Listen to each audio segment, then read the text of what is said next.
बातमी आहे राज्यातील पावसासंदर्भातली। एकीकडे देशातील अनेक भागांमध्ये हाड गोठवणारी थंडी पडली आहे, तर दुसरीकडे पुन्हा एकदा हवामान विभागाकडून चक्रीवादळाचा इशारा देण्यात आलाय।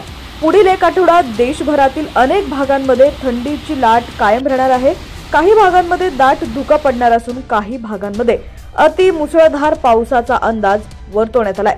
मीडिया रिपोर्टनुसार देशात आलेल्या थंडीच्या लाटेची अनेक कारणं आहेत, जसं की पश्चिम उत्तर भारतामध्ये 12.6 किलोमीटरच्या उंचीवरून तब्बल 278 किलोमीटर प्रति तास वेगानं थंड वारं वाहत आहे।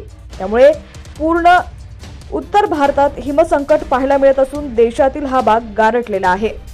दरम्यान हवामान विभागाकडून देण्यात आलेल्या माहितीनुसार पुढील 7 दिवसात प्रचंड पाऊस कोसळणार असल्याचा अंदाज वर्तवण्यात आलेला आहे।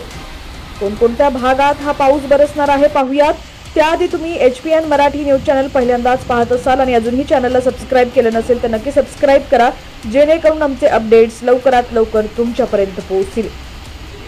मन्नारच्या खाडी परिसरात कमी दाबाचा पट्टा निर्माण झाला असून अनुकूल वातावरणामुळे तो पुढील 24 तासांमध्ये पश्चिमेकडे सरकण्याची शक्यता आहे। त्यामुळे पुढील 24 तासात दक्षिण अंदमानच्या समुद्रात चक्रीवादळ निर्माण होण्याची शक्यता आहे। या चक्रीवादळामुळे कमी दाबाचा पट्टा निर्माण होऊन पुढील 48 तासांमध्ये दक्षिण भारतातील अनेक राज्यांमध्ये मुसळधार ते अतिमुसळधार पाऊस पडण्याची शक्यता आहे। या पार्श्वभूमीवर हवामान विभागानं सतर्कतेचा इशारा दिलाय।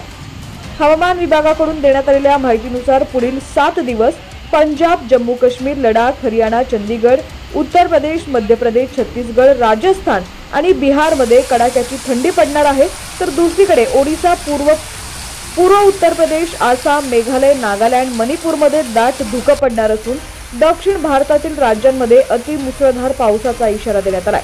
तामिळनाडू, आंध्र प्रदेश, केरळ, कर्नाटक आणि पाँडिचेरीमध्ये जोरदार पावसाची शक्यता वर्तवण्यात आली आहे। महाराष्ट्राबाबत बोलायचं झाल्यास महाराष्ट्रात कोणताही पावसाचा इशारा देण्यात आलेला नाही, मात्र राज्यातील अनेक भागांमध्ये कडाक्याची थंडी पडण्याची शक्यता आहे।